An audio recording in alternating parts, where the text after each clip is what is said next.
Pues ese es el crecimiento. Todo eso es lo que nos trae a nosotros como beneficio las redes de mercadeo. Igualmente, cuando yo comencé, pues pasaron las mismas cosas. Tuve que iniciar un proceso y tuve que hacer una serie de cambios, y es lo que yo quiero ahora compartirles, porque muchas veces pensamos que lo tenemos todo, que no tenemos que preocuparnos por un cambio, por hacer una modificación, un avance. No, yo ya lo tengo todo, yo sé hacer todo. Eso solemos pensar.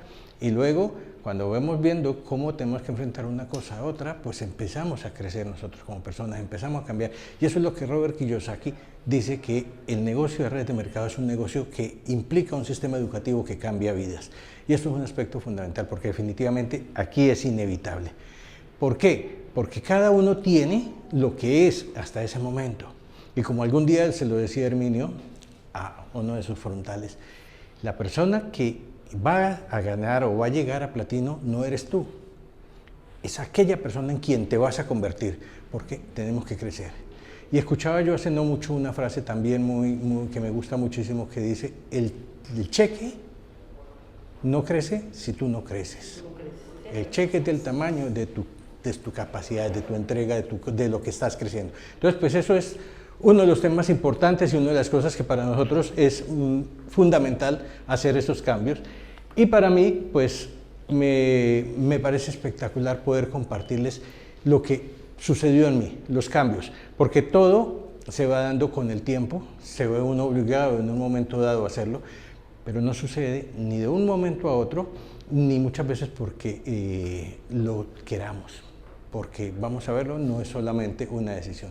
Entonces, uno de los elementos importantísimos para mí, muy duro, me ha llevado un tiempo, es desaprender, olvidar muchas de las cosas que había conocido, de lo que yo sabía, de lo que creía que era este negocio o mi concepto de la vida misma. Pues había que modificarlo, había que cambiarlo para poder ir creciendo, para poder ir desarrollándonos. Algún día, alguien que ustedes conocen mucho, que es Giovanni Perotti, él le decía a alguien que también conocen mucho, que es mi upline, que es Nancy Murcia, le decía: Nancy, hasta que no sueltes el estetoscopio no vas a aprender, no vas a ser networker. Es así, todos tenemos que pasar por ese proceso, y yo tuve que vivir exactamente lo mismo.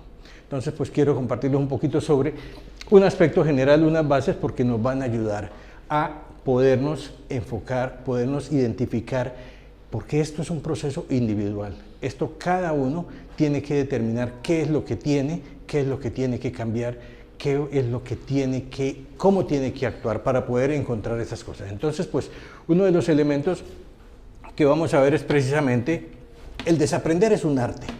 Es un arte, y tenemos que, como tal, pues, incorporarlo en nuestra vida.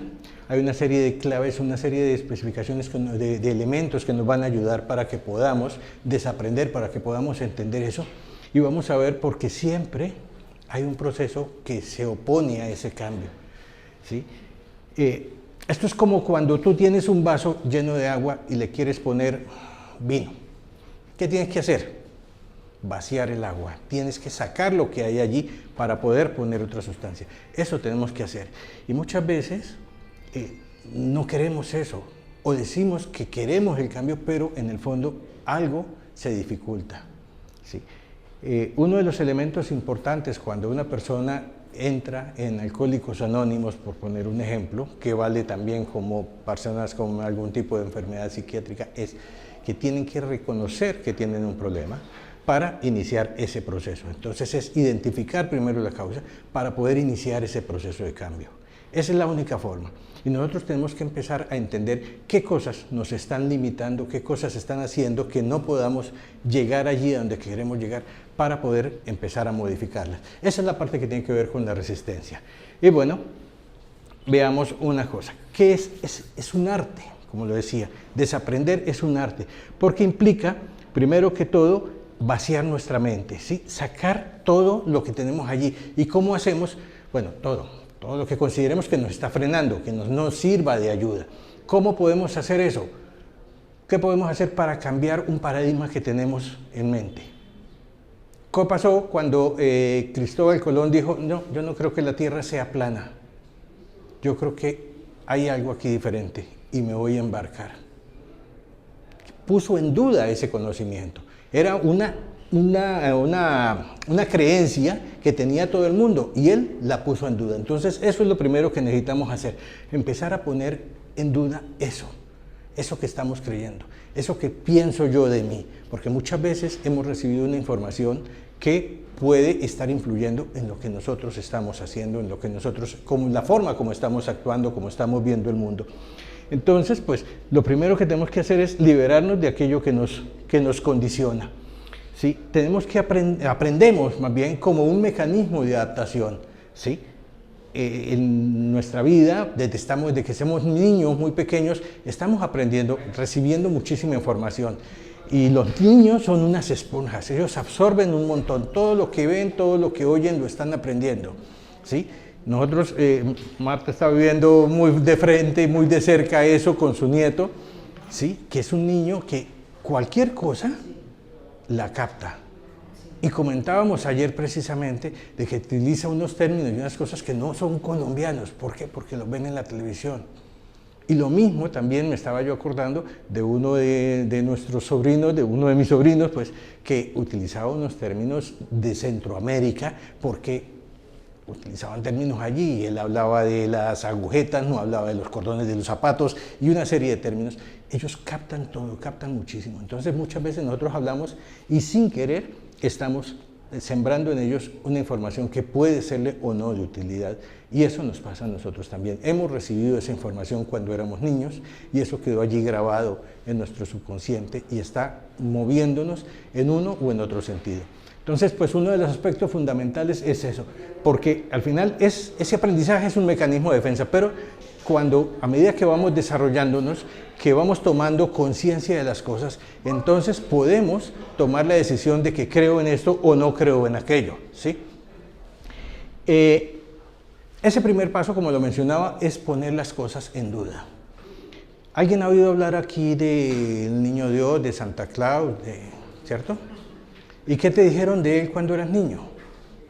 Que me traía los regalos. Que nos traía los regalos, ¿cierto? Y nosotros lo creímos, lo disfrutamos. ¿Y cómo nos sentimos el día que alguien, pues lo descubrimos, o algún vecinito maloso dijo, esos son sus papás? Nos sentimos incómodos, nos sentimos decepcionados un poco, ¿cierto? Pero ¿qué hacemos hoy con nuestros hijos? Les enseñamos que existe Santa Claus. Entonces estamos repitiendo lo mismo, ¿cierto? Entonces, ¿qué pasa? Hemos entendido que no lo hicieron, no era un acto de maldad. Hemos aceptado eso que fue, vale, un cambio y algo que es importante o es bueno o es de ayuda para darle un momento de alegría a esos niños, una época de un vivir en esta época de Navidad, pues algo que sea, bueno, alegre para ellos. Entonces, pues eso es importante. ¿Cuándo ponemos en duda eso? Algunos niños lo ponen en duda y empiezan a investigar y empiezan de pronto a tratar de quedarse despiertos por la noche para poder pillar a Santa Claus cuando venga con los regalos, o cuestionan que cómo hace ese gordo para meterse por la chimenea. Empiezan a poner dudas. ¿Alguien aquí ha leído los 4 acuerdos? Yo creo que casi todos hemos pasado por ahí, ¿cierto? ¿Lo recordamos? ¿Cuál es el primer acuerdo? Exactamente, cuida tus palabras, pues las expresiones que utilizas. ¿Y el segundo acuerdo? No tomes nada personalmente, ¿sí? Exactamente. El tercero, no suponer. Y el cuarto, demos siempre lo mejor de nosotros mismos. Entonces, esos son aspectos muy importantes con los que el doctor Miguel Rives quería ayudarnos, o quiso y lo puso, y es un libro, yo creo que muy poca gente no lo ha leído, y es un estándar de ayuda, de formación en muchísimas familias, muchísimas generaciones a lo largo de todos estos años. Ahora, ¿quién conoce el 5º acuerdo? ¿Quién ha leído el 5º acuerdo?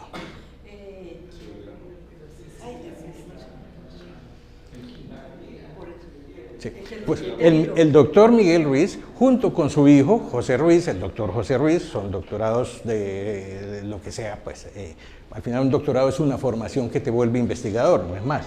O sea, yo puedo tener o puedo conocer una persona que es matemática, ha hecho un doctorado en proceso de investigación, se vuelve formador y es un doctor. En matemáticas, pues es un doctor. Y los hay los doctores en ciencias políticas, que conocemos bastante. No sé si hayan hecho la formación, pero por ahí está el título. Bueno, ¿el cuento a qué va?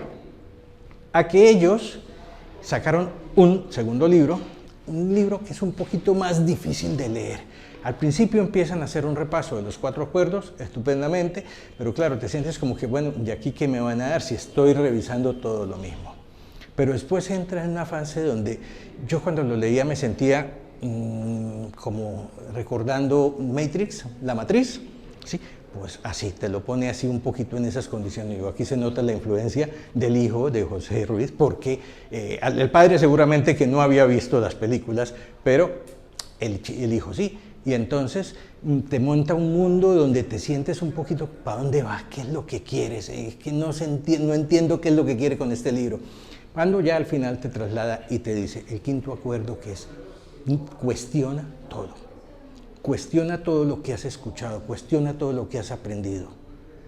Míralo desde el punto de vista de que tú tienes un concepto, pero está influenciado por tus vivencias, por todo lo que tú has vivido. Y no es el mismo que pueda tener este otro espectador que está al lado del cine viendo tu vida, como lo expone allí en el libro, y esta otra persona tiene otro concepto, otra vivencia, porque está influido por sus vivencias. Ese cuestionamiento es lo que tendríamos que aplicar en un momento dado también en relación con este proceso, con este cambio para desaprender. Ahora, ¿cómo podemos o qué podemos hacer para desaprender? Primero, necesitamos de una decisión. Tenemos que decidir qué quiero hacer. ¿Me voy a quedar donde estoy? ¿Estoy en mi zona de confort? ¿Estoy feliz, contento con lo que tengo? ¿Quiero cambiar? Es tomar una decisión. Lo que mencionaba al principio cuando estaba hablando de los alcohólicos, ¿sí? Soy alcohólico y quiero cambiar. Si no acepto que soy alcohólico, pues no voy a querer cambiar. Entonces me mantengo en mi zona de confort, pero si quiero cambiar, entonces ya estoy dispuesto a buscar algo que está fuera de mi mundo conocido, en el que voy a enfrentar situaciones desconocidas. Eso es salir de la zona de confort, simplemente ir fuera de los límites, de lo que tú conoces en tu entorno. Joseph Akram es un triatlonista, él hace de triatlón, pero además ha participado, creo que ha ganado 7 Ironman, que es la competencia más fuerte que hay a nivel de ellos. Y este hombre escribe en un libro exactamente lo mismo. En otras palabras, te dice lo mismo. Identifica tus límites y ve más allá. Supera. Entonces es cuando tomas la decisión de salir de la zona de confort. Ahora, un aspecto muy importante, y esto nos lo deja este psiquiatra húngaro, necesitamos sacar un pensamiento para que entre uno nuevo. Si nosotros seguimos manteniendo lo que estamos pensando, pues estamos dentro de nuestra zona de confort. Entonces no vamos a hacer ningún cambio. Así que vamos a conseguir las cosas cuando empecemos a tener unos pensamientos diferentes. ¿Qué claves, además de la decisión? Tenemos que tener en cuenta que el aprendizaje es algo que recibimos de la infancia, como estaba diciendo. Es algo que nos llena de gratitud, nos proporciona mucha gratitud, porque al final está hecho para cuidarnos. El sistema nos ha enseñado una serie de paradigmas con los cuales nosotros podemos defendernos dentro de la sociedad, defendernos dentro del sistema. ¿Qué pasa? ¿Fue bueno? ¿Fue malo? Eso no, con seguridad no fue con mala intención, nunca. Todo lo que aprendimos fue enseñado con buena intención. Hay paradigmas que muchas veces lo hemos hablado, y en nuestro medio es muy común cuestionar aquellas cosas que hemos entendido o hemos aprendido acerca del dinero. Y creemos que el dinero tiene una serie de implicaciones que depende de cada persona. Hablaba en días pasados con un economista que decía, es que yo no comprendí, ni siquiera cuando estaba en la universidad, todo lo que yo tenía dentro acerca del dinero, hasta que empecé a analizar, a hacer una introspección de todo esto y estar encontrando qué pasaba. Entonces decía, yo aprendí en la universidad a manejar el dinero de los demás, pero yo no sabía manejar mi economía. Eso es un aspecto muy complicado y tiene que ver con todo este tipo de cosas. Entonces, cuando él empezó a analizar y empezó a ver qué tenía dentro de sí, cuáles eran sus conceptos, empezó a hacer cambios. Esto es un aspecto que tenemos que hacerlo. Igual en lo que nosotros tenemos, en lo que estamos creyendo, en nuestras propias creencias, tenemos que ponerlas en duda, analizarlas y a partir de ello empezaremos a progresar, a crecer. Entonces, pues es algo que nos va a ayudar muchísimo en ese sentido. Como decía, pues esa herencia nos la ha dado nuestra familia, pero cuando comprendemos, pues empezamos a crecer. Ahora, siempre tener en cuenta que lo que recibimos fue con una intención positiva, entonces no vamos a culpar. Volviendo al ejemplo de Santa Claus, nos sentíamos un poquito machacados cuando supimos el cuento de que o el niño Dios no era real, sino que venía de los padres. Sí, pero luego comprendimos, aceptamos y tan no culpamos que repetimos con nuestros hijos, ¿cierto? Entonces, pues, eso es un aspecto importante. Eso tenemos que hacerlo con muchas cosas en nuestra vida. En ese análisis que vamos a tener que hacer nosotros, poner ese entender que eso era con una cosa sana, una intención sana, pero también debemos considerar que no solamente vale la intención, ¿sí? Porque la intención sola es poner un parche, es poner algo una curita que nos va a tapar algo, pero no estamos solucionando el problema. Tenemos que hacer una curación primero antes de poner la cura. Me pasó en estos días, recientemente, que me dio un golpe en el dedo gordo del pie. La uña se abrió, y empezó a sangrar. Entonces, yo no podía ponerle simplemente una cura encima porque eso iba a seguir sangrando. Es lo mismo que tenemos que hacer con nosotros. Tuve que hacer una presión, fijarme que ella dejara de sangrar y todo, y ahí sí ya me recubrí el dedo. ¿Sí?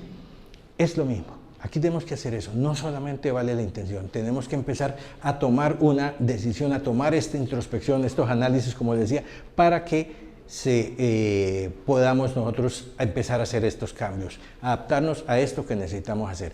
Al final es tomar una conciencia y hacer un desarraigo, sacar de nosotros estas creencias que no nos están ayudando, que no nos están sirviendo. Y eso tuve que hacerlo yo, para poder llegar a estas posiciones y seguir avanzando, y tengo que seguirlo haciendo. O sea, yo no, con lo que tengo hoy, con lo que soy hoy, no puedo llegar a platino. Yo tengo que seguir cambiando, tengo que seguir trabajando. Y eso es un aspecto pues, fundamental en este sentido. Entonces, ¿qué tenemos que hacer? Aprender primero, desaprender estas cosas y reaprender, que es lo que estamos haciendo con nuestro sistema.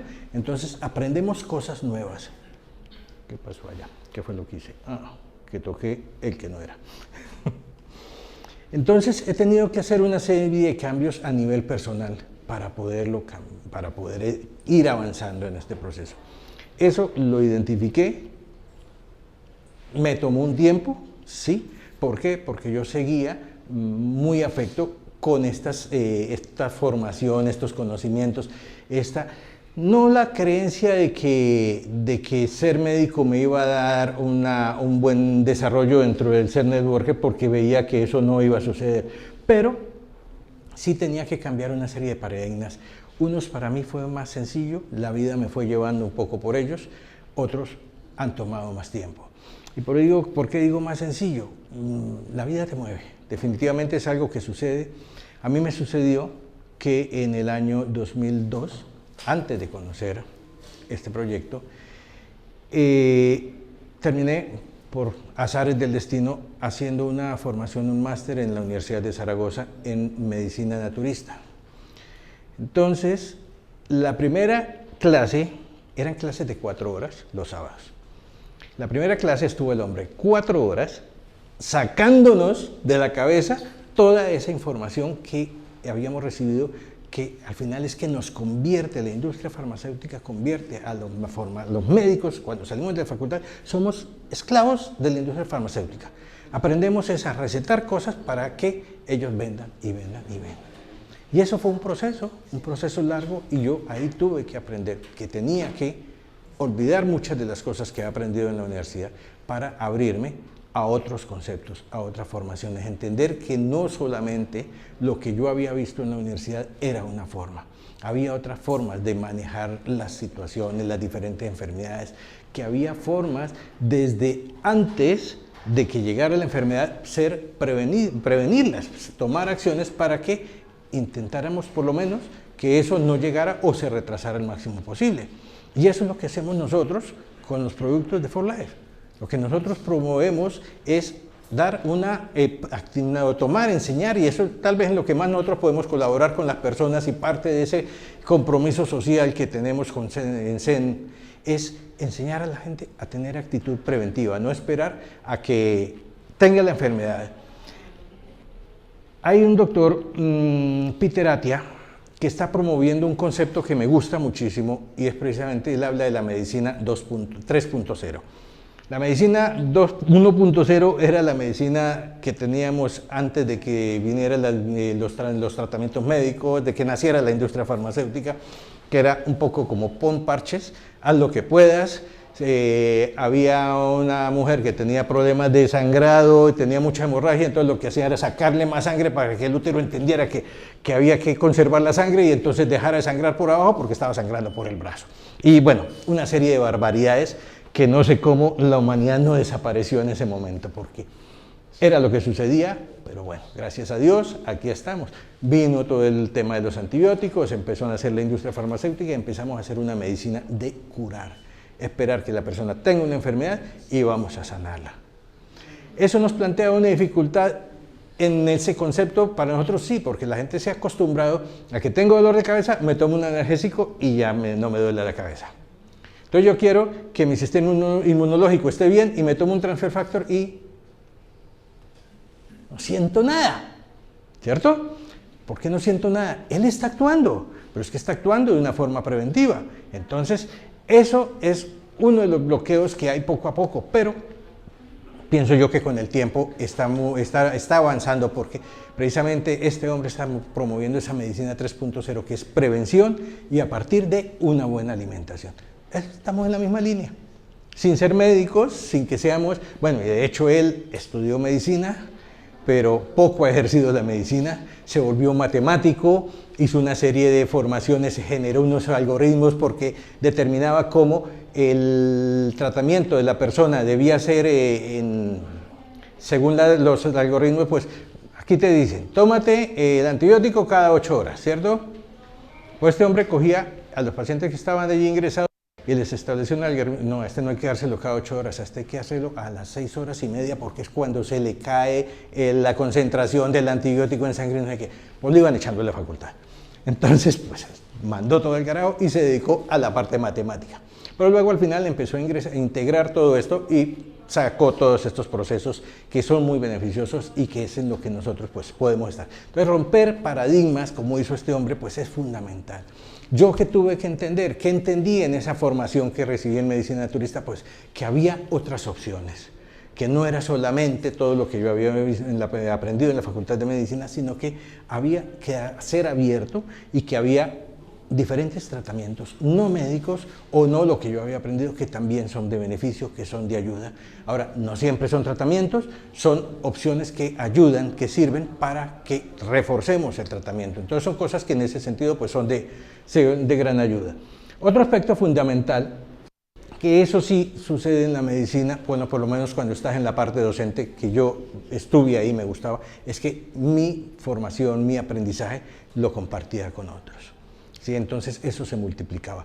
Eso como networkers, pues es un fundamento para nosotros también. ¿Sí? No, pues es la duplicación, es si queremos duplicarnos lo que tenemos que hacer es eso, esa formación, esos conocimientos que estamos adquiriendo, compartirlos con otra persona. A diferencia de lo que sucede tradicionalmente, porque muchas veces resulta que tenemos un corredor de seguros. Entonces el hombre es un bárbaro, es un bueno, vende muchísimos seguros, y llega otro, y bueno, él va creciendo, y entonces ya va necesitando ayuda porque no da abasto con todo lo que tiene. Entonces contrata a alguien, contrata a una persona joven, le enseña cómo está haciendo las cosas, el otro empieza a aprender con él, empieza a trabajar con él, ¿y qué pasa un año después? Se va afuera, monta su propio negocio y ya tiene una competencia. Entonces, eso es lo que hacemos en el sistema tradicional. Aquí, ¿qué hacemos? Yo quiero que tú aprendas a hacer las cosas estupendamente. ¿Por qué? Porque trabajamos en equipo, trabajamos en red, y lo que tú hagas, eso me va a apoyar a mí también. Entonces, eso es uno de los aspectos fundamentales, y ese crecimiento, pues, no era para mí algo innovador, pero sí era importante. Ahora, desaprender la aversión al riesgo. ¿Por qué? Porque nosotros, como médicos, tenemos un mayor rasgo paranoico. Las personalidades tienen rasgos de todo. No es que yo sea paranoico, hipocondríaco, tenemos un poquito de todo. Pero cuando yo estaba estudiando medicina, pues una de las cosas que aprendí es que los médicos en general tenemos un mayor crecimiento de ese rasgo paranoico. Entonces, pues, bueno, somos un poquito temerosos a muchas cosas, a la misma enfermedad también, nos sentimos un poco atacados por muchas cosas y tenemos un nivel de aversión al riesgo bastante importante. ¿Y qué necesitas hacer como emprendedor? ¿Qué hace un emprendedor? Correr riesgos, exactamente. Entonces, tomar la decisión de emprender iba en contra de esa formación que yo tenía. Pero, ¿qué pasó conmigo? Yo entré a estudiar medicina porque yo vi que mis padres tenían una vida relativamente tranquila y controlaban su tiempo. Ellos trabajaban prácticamente medio tiempo. Mi madre tenía su consulta, pero estaba con nosotros ahí en casa y nos vigilaba y todo el tema, y tenían buenos ingresos y manejaban su tiempo. Eso fue lo que yo vi y eso fue lo que yo quise comprar cuando tomé la decisión de entrar a medicina. No quería ser un empleado, quería tener el control de mi tiempo. Mientras yo me formé, vino el Seguro Social y nos volvimos empleados todos. Entonces ya mi tiempo pasó a depender de una entidad. Y eso fue lo que a mí me llevó a empezar a buscar emprendimientos. Y pasé por todo el rollo. Yo tuve negocios. Bueno, el primer negocio fue tener mi propia consulta. Y yo pensaba que estaba haciendo las cosas muy bien. Después aprendí con Robert Kiyosaki, que era mi propio empleado, mi propio jefe, y más era mi empleado que mi jefe. Entonces, si yo no iba a trabajar, pues no había ingresos, ¿cierto? Cuadrante 2 del cuadrante del flujo del dinero. Y tenía que buscar la forma de crear un sistema. Ahí empezamos, puse un emprendimiento también, me asocié con un pariente, pusimos un taller de mecánica y bueno, ahí ya teníamos un poco de apalancamiento. Pero yo no sabía de eso nada. Entonces yo dependía de lo que él dijera, supiera. Eso no me gustó, porque al final pues él podía estarme haciendo malas jugadas, no lo sé, pero yo dije pues no, porque no sé dónde estoy metido. Entonces pues fue tomar la decisión de ir cambiando. Ya entonces no tenía esa aversión al riesgo, y cuando a mí llegó Nasli a hablarme, aquí hay un negocio que te ofrece esto, pues esto es menos arriesgado que lo que estoy haciendo. Así que me encantó, y por eso pues ese emprendimiento para mí fue sencillo. Pero era uno de los pasos que yo tenía que empezar a comprender. Bueno, salir de la zona de confort, que ya hemos estado hablando un poco acerca de eso, y también el entender que hay los beneficios, hay otros beneficios, hay otra serie de cosas que podemos hacer desde el punto de vista de la diapositiva.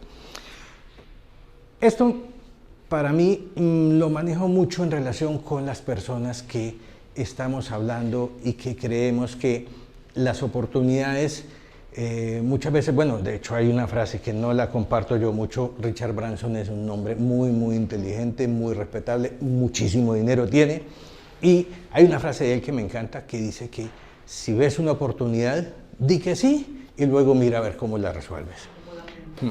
Pero él dice también, en los negocios las oportunidades son como los autobuses, se te va uno y llega el otro.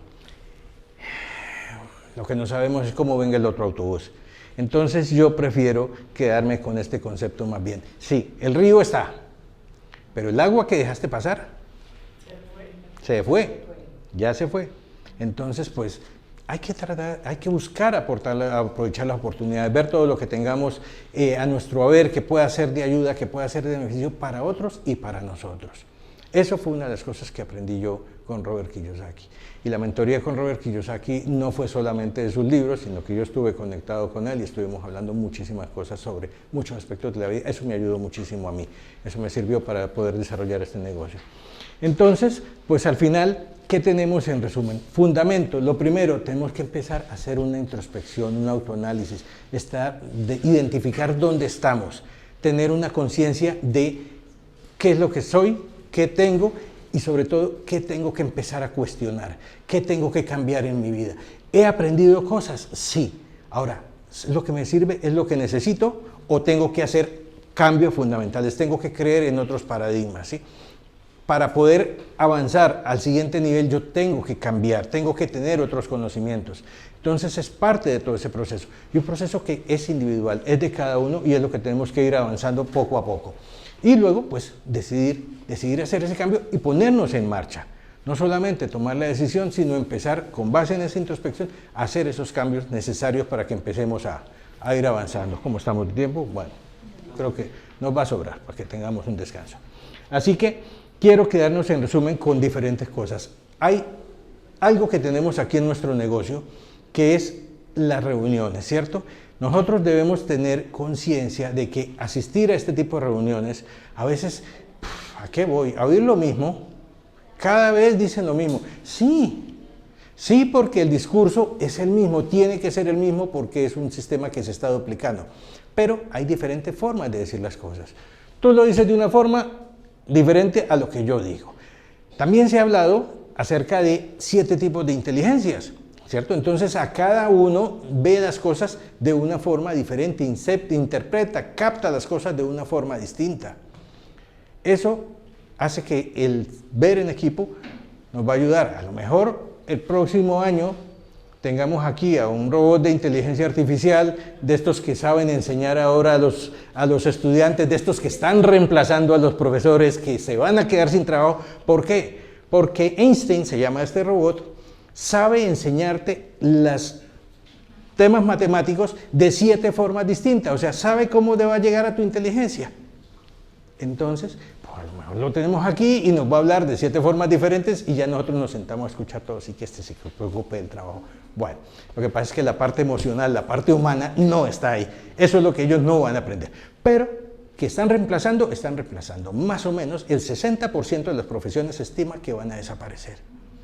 ¿Hay que adaptarse? ¿Hay que movernos? Sí. ¿Qué tenemos entonces? Un mundo afuera que está necesitando de nuestra información. Un mundo enorme, más que afuera, un mundo enorme de personas que están necesitando nuestra información, que van a necesitar que no sea esta su vida, pero que tengan un soporte, un apalancamiento para que a medida que la profesión empiece a cambiar, ellos puedan irse adaptando a esa nueva situación y puedan seguir sosteniendo su familia mientras tanto, que no se queden en el paro sin ningún tipo de ingreso, que eso ya es un tema muy complicado y fatal para las personas, para las familias. Luego, como mencioné muchas veces, he leído libros, tengo a un mentor que es espectacular, que se llama Giovanni Perotti, que me ha cogido y me ha llevado la mano. Siempre que he necesitado, yo le escribo a Giovanni y me está respondiendo, me está dando el apoyo, lo que necesito. Necesitamos mentores. Ahora, para mí, Robert Kiyosaki es un mentor también. Aparte de la mentoría directa que tuvimos, pues todos sus libros son una mentoría para mí. Yo tengo otro mentor que es Stephen Covey, otro que es John Maxwell, ¿sí? Son personas que con su información, con todo lo que nos están dando, se convierten en nuestros mentores y eso es importante que lo tengamos. ¿Por qué? Porque nos ahorra tiempo, nos ahorra tener que vivir esas cosas. Ellos nos transmiten sus experiencias, nos están dando todo lo que han vivido, todo lo que han recopilado y nos ahorramos.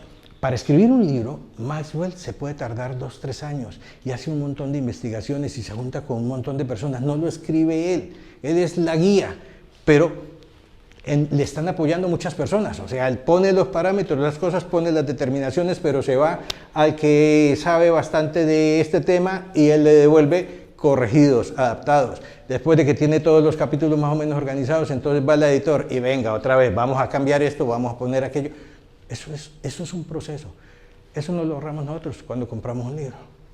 Todo eso, esas vivencias, es espectacular. Cuando Oppenheimer, que era el que estaba haciendo referencia un poco en mente cuando estaba hablando de las profesiones, Andrés Oppenheimer estuvo visitando Japón para conocer los hoteles con robots, estuvo en muchísimos restaurantes, estuvo en la Argentina, estuvo paseando por todo el mundo para escribir ese libro. Fue la recopilación de la vivencia de más de 11 años viviendo con unas personas, compartiendo con otros para sacar un libro. Un libro que sirve de gran orientación y pienso yo que es algo que la juventud hoy en día debería leer. A mí no me da ni un céntimo Andrés Oppenheimer, pero sí que promuevo ese libro porque pienso que es de gran ayuda y de gran beneficio para todos. Entonces, pues eso es otra parte importante. Y luego, lo que mencionaba, la autorreflexión, son los puntos que tenemos que tener en cuenta como grupo, como equipo, como personas para apoyarnos. Los invito a que saquen 10 minutitos de su día por la mañana. Yo tengo un ritual por las mañanas en que lo primero que hago, una vez me despierto, es que hago 15 minutos de gimnasia. No es mucho, pero eso me reactiva, me despierta, me sirve para estar un poco más, por lo menos para estirarme, algunos estiramientos y algunas tonterías así.